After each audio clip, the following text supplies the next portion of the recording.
हमनी के जीवन के जवन उद्देश्य बा जवना खातिर हमने आइल बने वो हमने के मूल उद्देश्य छूट जाता। इससे भगवान के गुणगान ही हमने के सहारा बा। कैसे कि मनवा रे हरि बिना केहू ना तोहार, मनवा रे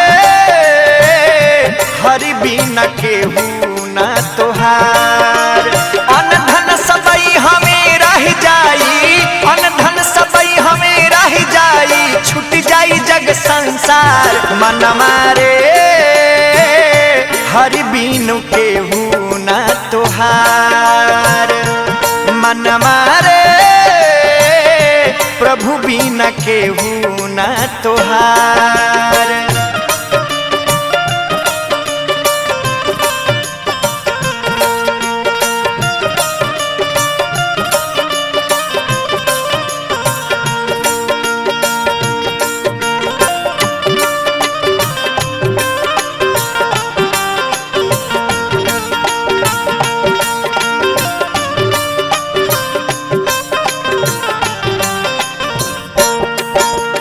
जीवन के जंजाल बना करके रख लेला लोग, मूल उद्देश्य छूट जाला।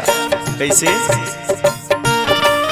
कि सत्संगत कबहू ना कैला, व्यर्थ बितवला थाती, काम न आई साथी संगतिया, ना बेटा ना नाती।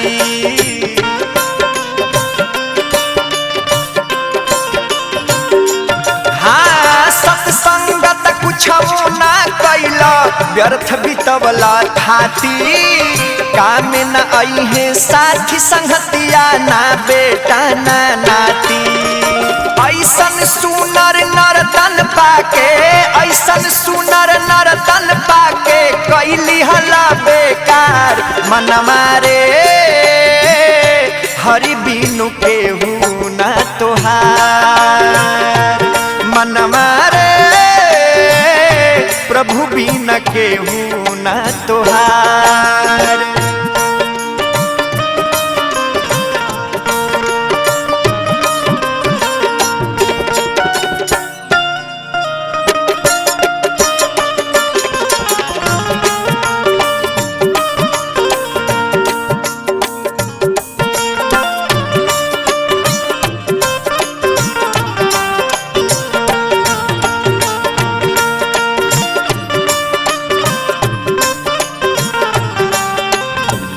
अब हो कुछ बिगड़ल नहीं खे भैया, अभी भी बन सकता।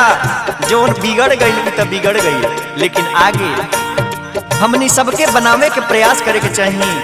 एगो हरि नाम ही प्रभु भक्ति ही सहारा बा हमनी के।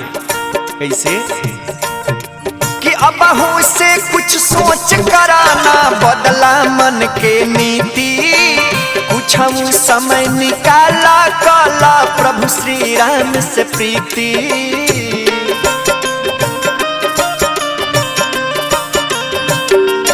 हाँ अबहू से कुछ सोच कराना, बदला मन के नीति, कुछ समय निकाला काला, प्रभु श्री राम से प्रीति।